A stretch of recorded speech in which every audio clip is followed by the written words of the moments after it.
Hello दोस्तों, इस video में हम डिस्कस करेंगे लेंज़ लॉ के बारे में। तो जैसा कि लास्ट वीडियो में हमने पढ़ा था Faraday law of electromagnetic induction के बारे में, और जो फैराडे का सेकंड लॉ है वो हमें ये बताता है कि जो ईएमएफ इंड्यूस्ड होगा वो आपका इक्वल टू होगा -d∅/dt के। और वहाँ पे हम ये बताते हैं कि ये नेगेटिव साइन यहाँ पे क्यों आया है। तो ये नेगेटिव साइन बच्चों इसलिए आया है क्योंकि ये जो ईएमएफ इंड्यूस्ड है ये इस rate of change of magnetic flux को अपोज कर रहा है, इसके अपोजिट है, इसलिए हम यहाँ पे ये नेगेटिव साइन अप्लाई करते हैं। या आप ये बोल सकते हो सिंपली कि ये जो ई है इंड्यूस्ड ईएमएफ और ये जो आपकी फ्लक्स है, इन दोनों की जो डायरेक्शन है वो अपोजिट होती है। इस वजह से ये नेगेटिव साइन यहाँ पे हम अप्लाई करते हैं, यहाँ पे हम मेंशन करते हैं। तो लेंज जो साइंटिस्ट थे उन्होंने एक एक्सपेरिमेंट परफॉर्म किया, एक एक्टिविटी की, जिसकी हेल्प से उन्होंने ये डेमोन्स्ट्रेट किया कि ऑब्वियसली जो ईएमएफ इंड्यूस्ड है वो इस चेंज को अपोज करता है। किस तरह से करता है आइए देखते हैं एक्टिविटी की हेल्प से, और ये लॉ क्या है इसके बारे में भी पढ़ते हैं। According to this law the direction of induced EMF in such a way that it opposes the change in magnetic flux linked with the coil which is the cause of its production। यानी बच्चों यहाँ पे काफ़ी important point है ये और समझने वाली बात है। क्या कह रहा है Lenz? According to this law the direction of induced EMF in such a way that it opposes the change in magnetic flux linked with the coil which is the cause of its production। यानी जो electromagnetic induction की help से हम कोई भी EMF induce करते हैं किसी भी कोइल के अंदर, तो उस कोइल के अंदर जो ईएमएफ इंड्यूस्ड होगा आपका, उसकी डायरेक्शन बच्चों इस तरह से होगी ताकि वो जो ये फ्लक्स आपकी चेंज हो रही है इस फ्लक्स के चेंज को अपोज कर सके। और जबकि बात यह है कि ये फ्लक्स चेंज होगी बच्चों तभी ये ईएमएफ इंड्यूस हो पाएगा, वरना ईएमएफ इंड्यूस नहीं होगा। बट फिर भी अगर ये ईएमएफ इंड्यूस यहाँ पे हो रहा है बच्चों, तो ये उस फ्लक्स के चेंज को अपोज करता है जिसकी वजह से ये पैदा हो रहा है, जिसकी वजह से ये पैदा हो रहा है। यानी जैसे हम अगर यहाँ पे फादर और सन का रिलेशन देखें या फादर और डॉटर का रिलेशन देखें, तो यहाँ पे जो ईएमएफ इंड्यूस्ड होगा, जो पैदा हो रहा है वो सन है या डॉटर है, और जो चेंज इन मैग्नेटिक फ्लक्स है बच्चों वो फादर है। तो जो यहाँ पे डॉटर है या सन है वो अपने फादर को ही एक तरह से अपोज कर रहा है। आप इस तरह से, यानी कई बार बच्चे जैसे मम्मी या पापा के अगेंस्ट खड़े हो जाते हैं, तो उसी तरह से यहाँ पे ये काम अगेंस्ट में हो रहा है कि जिस वजह से ईएमएफ इंड्यूस हो रहा है, ईएमएफ पैदा हो रहा है, पैदा होने के बाद वो उसी रीजन को, उसी कोज का अपोज करता है, उसी कारण का अपोजिशन बनता है जिसकी वजह से वो पैदा हुआ है। तो ये लेंज ने यहाँ पे बताया और इसी को हम लेंज लॉ के नाम से जानते हैं। देखते हैं एक एक्टिविटी की हेल्प से कि ऐसा कैसे होगा। तो एग्जाम्पल है बच्चों, in case of a magnet and a coil if we are trying to change the magnetic flux by moving the magnet near to the coil and far away from the coil. यानी ये case है बच्चों, यानी हम क्या करते हैं, देखिए यहाँ पे ये कोइल है हमारे पास, ये कोइल है, इसको हमने गैल्वेनोमीटर के साथ अटैच किया है और एक मैग्नेट हमारे पास है। तो ऑब्वियसली उस मैग्नेट की जो मैग्नेटिक फील्ड लाइन है वो इस कोइल के अंदर से पास आउट होंगी। क्लियर बात है। When we move magnet towards the coil, तो जैसे ही बच्चों हम इस मैग्नेट को कोइल की तरफ मूव करते हैं, क्योंकि अगर इस कोइल के अंदर हमें ईएमएफ इंड्यूस करना है, करंट को इंड्यूस करना है, तो सीधी सी बात है हमें यहाँ पे इसको मूव करना ही करना पड़ेगा, चाहे हम इसके पास लेके आए चाहे हम इससे दूर लेके जाएं, क्योंकि ये जो नंबर ऑफ फील्ड लाइन इसके अंदर से पास हुई हैं जिसको हम मैग्नेटिक फ्लक्स की टर्म में बोलते हैं यहाँ पे 12th क्लास में, तो ये मैग्नेटिक फ्लक्स आपकी चेंज होनी चाहिए। तो चेंज करने के लिए हमें इसको या तो आगे की तरफ करना पड़ेगा मैग्नेट को, या पीछे की तरफ। तो मान लिया हम इसको आगे की तरफ लेके आ रहे हैं बच्चों, तो जैसे ही हम इसको आगे की तरफ लेके आएंगे सीधी सी बात है यहाँ पे करंट इंड्यूस हो जाएगा। तो इस कोइल के अंदर बच्चों करंट आ जाता है और करंट आपका इस तरह से फ्लो करने लग जाता है। करंट आ जाएगा, करंट फ्लो करने लग जाएगा,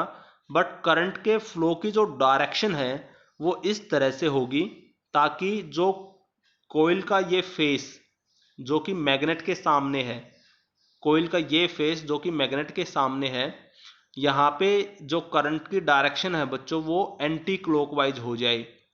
एंटी क्लॉकवाइज। क्योंकि आपको पता है किसी भी सर्कुलर टर्न में अगर करंट की डायरेक्शन एंटी क्लॉकवाइज है तो वो आपका एज अ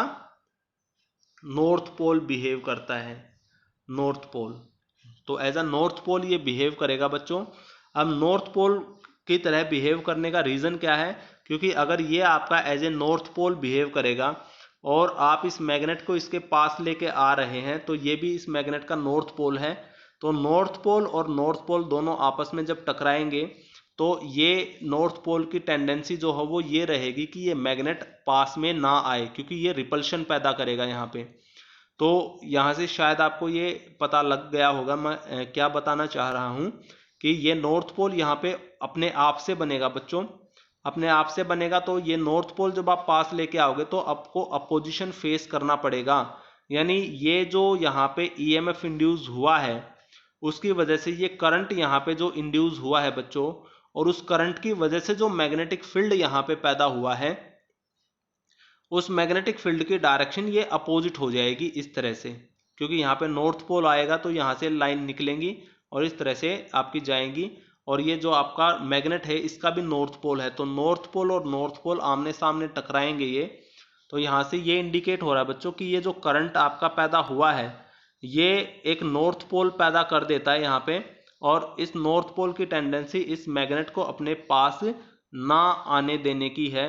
क्योंकि हम इस मैग्नेट को पास में लेके आ रहे हैं ताकि ये फ्लक्स चेंज हो जाए। बट ये यहाँ पे ईएमएफ इंड्यूस होने की वजह से, करंट इंड्यूस होने की वजह से बच्चों जो नॉर्थ पोल बना है वो ये चाह रहा है कि ये नॉर्थ पोल इसके पास ना आए। तो इसका मतलब आप समझ ही गए होंगे कि जो इंड्यूस्ड हुआ है ईएमएफ आपका वो अपने ही प्रोडक्शन के कोज को अपोज कर रहा है, जिसको लेंज ने यहाँ पे बताया है।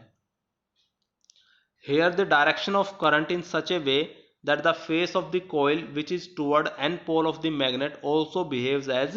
n pole। तो ये n pole की तरह behave करेगी। सेकंड केस क्या है बच्चों? when we move the magnet away from the coil, यानी जब आप इस मैग्नेट को इसी तरह से कोइल से दूर लेके जाओगे, तो कोइल से हम इसको दूर लेके जाएंगे, ये नॉर्थ पोल है, ये नॉर्थ पोल है बच्चों, ये साउथ पोल है, हम इसको दूर लेके जा रहे हैं। तो जैसे ही हम इसको दूर लेके जाएंगे बच्चों यहाँ पे जो है जो कोइल का फेस नॉर्थ पोल की तरफ है वहाँ पे साउथ पोल बन जाएगा। यानी क्योंकि फ्लक्स तो तभी भी चेंज होगी आपकी, जब आप मैग्नेट को दूर लेके जाएंगे फ्लक्स ऑब्वियसली चेंज होगी, ये इंक्रीज करे या डिक्रीज करे उस बात से कोई फर्क नहीं पड़ता बच्चों, सिर्फ चेंज होना चाहिए। तो जैसे ही हम इसको दूर लेके जाएंगे फ्लक्स, तो स्टूडेंट्स जब हम इसको यहाँ से दूर लेके जा रहे हैं, ये जो आपका नॉर्थ पोल है, जब हम इसको दूर लेके जा रहे हैं इससे इस तरह से, तो यहाँ पे जो कोइल का फेस नॉर्थ पोल की तरफ है वो साउथ पोल की तरह एक्ट करेगा। यानी यहाँ पे ये इस मैग्नेटिक फ्लक्स में जो चेंज आ रहा है यानी ये डिक्रीज कर रही है, तो इसको ये कह रहा है कि ये डिक्रीज ना करे। यानी बच्चों जब आप फ्लक्स को इंक्रीज करने की कोशिश कर रहे हैं मैग्नेट को पास लेके आके, ये फर्स्ट केस में मैग्नेट को पास लेके आके जब आप फ्लक्स को इंक्रीज करने की कोशिश कर रहे हैं तो तब यहाँ पे ये जो ईएमएफ इंड्यूस हो रहा है उसकी वजह से करंट पैदा हो रहा है, करंट इंड्यूस हो रहा है, और उस करंट की वजह से जो मैग्नेटिक फील्ड यहाँ पे बन रहा है बच्चों इस कोइल के अंदर, उस मैग्नेटिक फील्ड का नेचर इस तरह का होता है कि यहाँ पे, तो यहाँ पे ये एन पोल की तरह बिहेव करेगा, ये एन पोल हो जाएगा आपका। और जब आप इसको डिक्रीज करने की कोशिश कर रहे हैं बच्चों, जब आप इसको डिक्रीज करने की कोशिश कर रहे हैं तब ये साउथ पोल की तरह बिहेव करेगा ताकि ये मैग्नेट को अपनी तरफ अट्रैक्ट कर सके और ये मैग्नेट इससे दूर ना जा पाए। जब मैग्नेट पास लेके आप आ रहे हो तब ये एन पोल बन के मैग्नेट को पास आने के लिए रोक रहा है, बट जब ये आप इसको दूर लेके जा रहे हो तो ये एस पोल बन के मैग्नेट को दूर जब जा रहा है तो इसमें अपोजिशन पैदा करता है। तो यहाँ पे यही लेंज़ लॉ है और इसी की हेल्प से हम समझ सकते हैं कि वहाँ पे जो नेगेटिव साइन हम अप्लाई करते हैं E is equal to minus d phi by d t, तो माइनस वहाँ पे Q आता है.